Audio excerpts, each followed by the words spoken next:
आपका स्वागत है स्टोरी यूनिवर्स में। दयावान क्रांतिकारी दाला बेहरा, ओडिया, ओडिशा की लोक कथा। उड़ीसा की धूल से उठी यह कहानी दयावान क्रांतिकारी दाला बेहरा हमें एक ऐसे दौर में ले जाती है जब ब्रिटिश शासकों के अत्याचार से उड़ीसा का हर निवासी कराह रहा था। यह कहानी है उस बहादुर और दयालु व्यक्ति दाला बेहरा की, जो न केवल अपने गांव नारनागढ़ का प्रधान था, बल्कि उसके गुणों के कारण आसपास के गांवों में भी उसकी गहरी पहचान थी। इस कहानी के लेखक का नाम लोक कथा के रूप में प्रकट नहीं होता, क्योंकि यह उन कहानियों में से है जो पीढ़ियों से सुनाई जाती रही है, लेकिन इसके मूल में जो संदेश है वह सदियों से दिलों में जिंदा है। दाला बेहरा वह नाम था जो अंग्रेजों के खिलाफ क्रांति का प्रतीक बन गया। जब ब्रिटिश शासन के अत्याचार असहनीय हो गए, तब लोग उसकी मदद की आस में उसके पास पहुंचे। यह कहानी सवाल उठाती है, क्या होता है जब एक अकेला व्यक्ति एक पूरी साम्राज्यवादी सत्ता को चुनौती देने की ठान लेता है? क्या दयालुता और साहस मिलकर अन्याय के खिलाफ खड़े हो सकते हैं?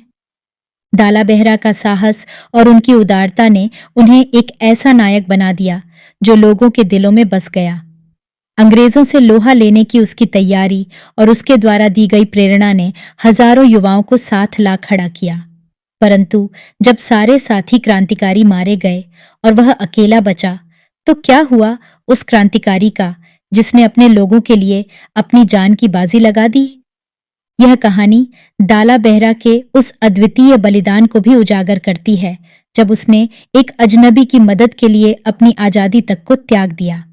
इस अनोखे मोड़ पर अंग्रेज अफसर ने भी उसकी दयालुता और साहस के आगे सिर झुका दिया। दाला बेहरा का यह चरित्र चित्रण एक ऐसे वीर व्यक्ति का है जो अपनी मानवता और उदारता के कारण इतिहास के पन्नों में अमर हो गया। तो चलिए शुरू करते हैं गाथा।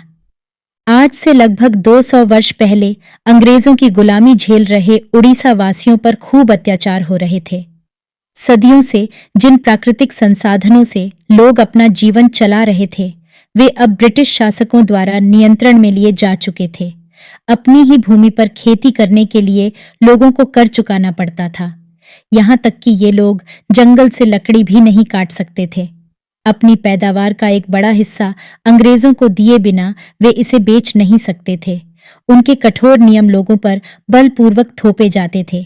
विरोध करने वाले को कड़ी सजा भी भुगतनी पड़ती थी। वहीं नारनागढ़ गांव में एक बहादुर और उदार व्यक्ति रहता था। उसका नाम था दाला बेहरा। वह गांव का प्रधान था और काफी गुणवान होने के कारण उसका बड़ा नाम था। अपने गांव में ही नहीं, बल्कि आसपास के गांवों में भी सब उसका आदर करते थे। ऐसा कहा जाता था कि जरूरत पड़ने पर जो भी दाला बेहरा के पास गया, वह कभी खाली हाथ नहीं लौटा। ब्रिटिश शासकों के अत्याचार जब असहनीय हो गए, तब लोग अपने दुखड़े लेकर दाला बेहरा के पास पहुंचने लगे।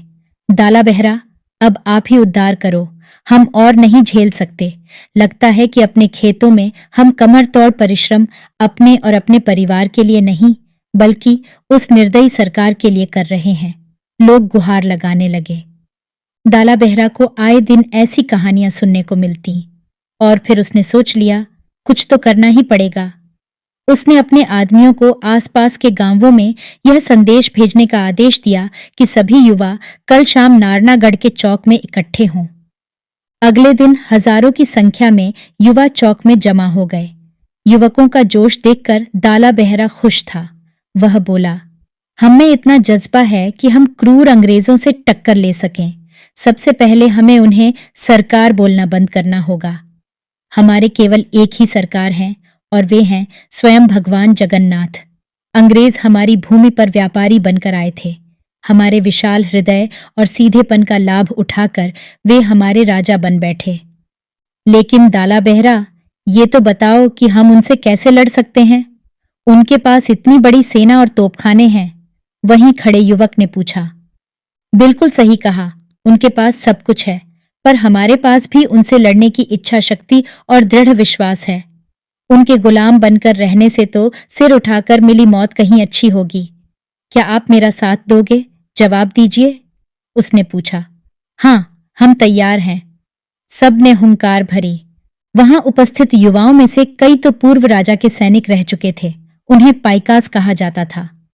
दाला बेहरा ने पाइकास के साथ मिलकर एक युद्ध परिषद का गठन किया और अंग्रेजों पर हमले की रणनीति तैयार की।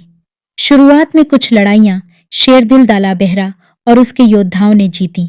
उन्होंने दुश्मनों के कई ठिकानों को अपने कब्जे में कर लिया। इन झटकों को झेल लेने के बाद अंग्रेजों ने बदला लेने के लिए देश के अन्य हिस्सों से अंग्रेज टुकड़ियां बुलवा लीं। कई सैन्य उपकरणों हथियारों का प्रयोग कर ब्रिटिश सैनिकों ने उन देशभक्तों पर ताबड़तोड़ हमले करने शुरू कर दिए। परिणाम स्वरूप कई क्रांतिकारी मारे गए और कई घायल हुए। कियों को धर दबोचा गया। किसी तरह से दाला बेहरा अपने साथियों के साथ भाग निकलने में सफल हो गया।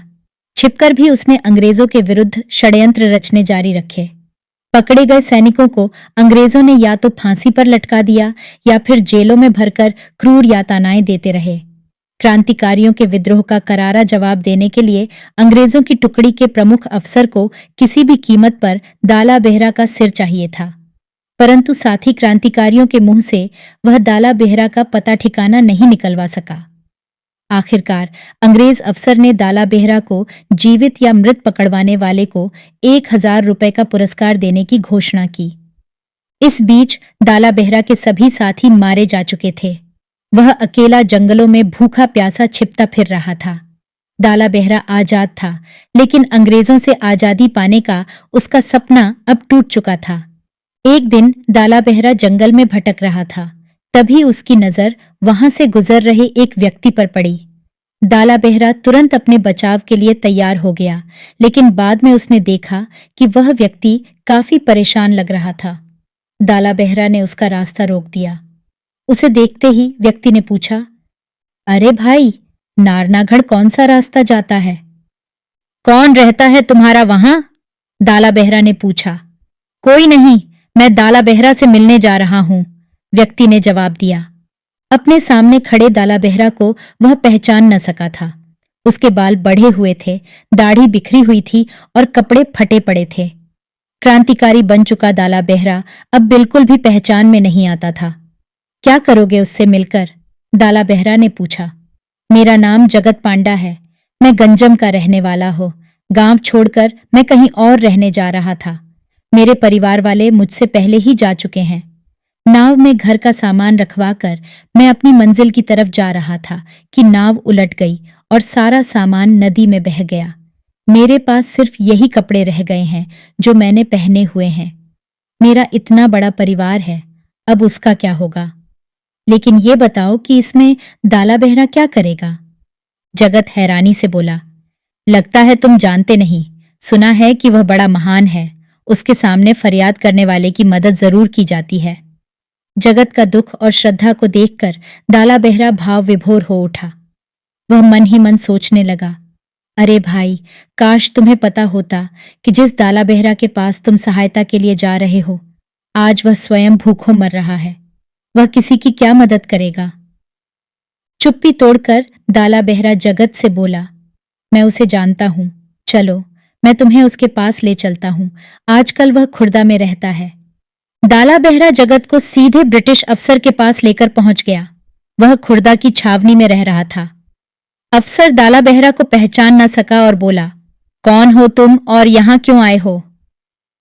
मैंने सुना है कि दाला बेहरा को जीवित या मृत पकड़वाने वाले को तुम 1000 रुपए नगद देने वाले हो। क्या यह सच है? हाँ, यह बिल्कुल सच है। बोलो, तुम्हें पता है वह कहाँ है? जब तक उसे गिरफ्तार नहीं कर लूंगा तब तक मैं चैन से नहीं बैठ सकता। दाला बेहरा अंग्रेज अफसर की आंखों में आंखें डालकर दहाड़ा, देख मुझे, मैं हूं दाला बेहरा। देख, मैं तेरे सामने खड़ा हूं। मैं हूं वो जिसने तेरी नींद उड़ा रखी है। बिल्कुल निहत्था हूं। मुझे गिरफ्तार कर और इस भले आदमी को 1000 रुपए दे दे। क्या क्या कहा तुमने? तुम हो दाला बेहरा? विश्वास नहीं होता। डरकर इस तरह आत्मसमर्पण करोगे, सोचा नहीं था। दाला बेहरा ने उसे जगत के साथ हुए हादसे की पूरी कहानी कह सुनाई और फिर वह बोला, इस बेसहारा व्यक्ति पर बहुत बड़ी मुसीबत आन पड़ी है। मैं इसकी खुशी के लिए अपनी आजादी का सौदा कर रहा हूं। कुछ देर स्तब्ध रहने के बाद अफसर बोला, दाला बेहरा, तुम एक बहुत बड़े क्रांतिकारी हो, यह तो मुझे पता था, लेकिन तुम एक दयावान मनुष्य भी हो, यह मुझे आज पता चला। तुम्हारे इस साहस और त्याग के सामने प्रतिशोध की मेरी तुच्छ भावना कहीं स्थान नहीं पाती। हे पराक्रमी महानुभाव, मैं इसे 1000 रुपए और तुम्हें तुम्हारी आजादी देता हूं। इन्हीं शब्दों के साथ अंग्रेज अफसर ने स्वतंत्रता सेनानी दाला बेहरा से हाथ मिला लिए और फिर दाला बेहरा और जगत वहां से चले गए। आशा करते हैं कि यह कहानी आपको बहुत पसंद आई होगी। ऐसी और कहानियां सुनने के लिए जुड़े रहिए हमारे चैनल स्टोरी यूनिवर्स के साथ। धन्यवाद।